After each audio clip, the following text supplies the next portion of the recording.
امام راضی کہتے ہیں حضور صلی اللہ علیہ وآلہ وسلم نے ایک رکا پکڑا چھوٹا سا، ایک بندے کو لوگ دوزخ میں لے کے جا رہے ہیں۔ اچھا مجھے ایک بات بتاؤ، فیصلہ پہلے ہو گیا ہے، اللہ کے سامنے ہوا ہے اور طے ہو گیا دوزخ میں جانا ہے۔ وہ قریب پہنچ گئے دوزخ کے۔ حضور صلی اللہ علیہ وآلہ وسلم نے دیکھ لیا اور بتایا کس نے؟ حضرت آدم علیہ السلام نے۔ حضرت آدم علیہ السلام کہنے لگے حضور وہ آپ کے غلام کو دوزخ میں لے جا رہے ہیں۔ نبی پاک صلی اللہ علیہ وآلہ وسلم آگے گئے۔ کیا پڑھتے ہیں ہمارے بھائی؟ حضور نے مجھے ان سے چھڑا کر چھوڑ دیا۔ نبی پاک صلی اللہ علیہ وآلہ وسلم آگے گئے، فرمایا ادھر آؤ، کہاں لے جا رہے ہو؟ اللہ کے سامنے فیصلہ ہوا ہے نا، فرشتوں نے کیا ہے نا، فرشتے تو کسی سے بددیانتی تو نہیں کرتے، فرشتوں نے جو کیا ہے ٹھیک کیا ہے نا، کیوں لے کے جا رہے ہو؟ سنیرا گناہ زیادہ ہیں، نیکیاں تھوڑی ہے، فرمایا میرے سامنے توڑو۔ کسی فرشتے نے نہیں کہا کہ سنیرا معاذ اللہ ہم کوئی بے ایمان ہے، ہماری کوئی اس سے ضد۔ بھائی میرا مطلب ہے صحیح تولا ہے، فیصلہ ہے، فرمایا دوبارہ تولو۔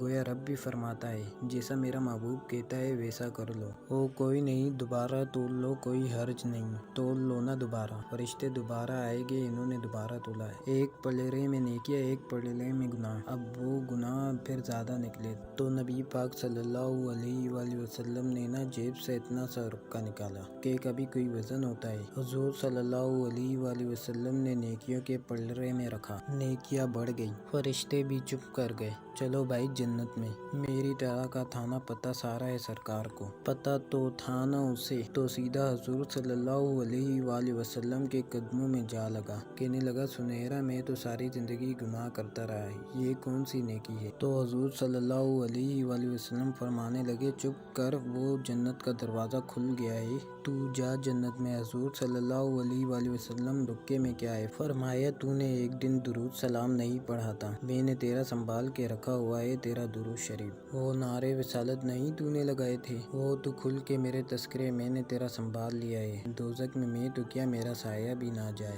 کیونکہ رسول پاک صلی اللہ علیہ وآلہ وسلم سے دیکھا نہ جائے۔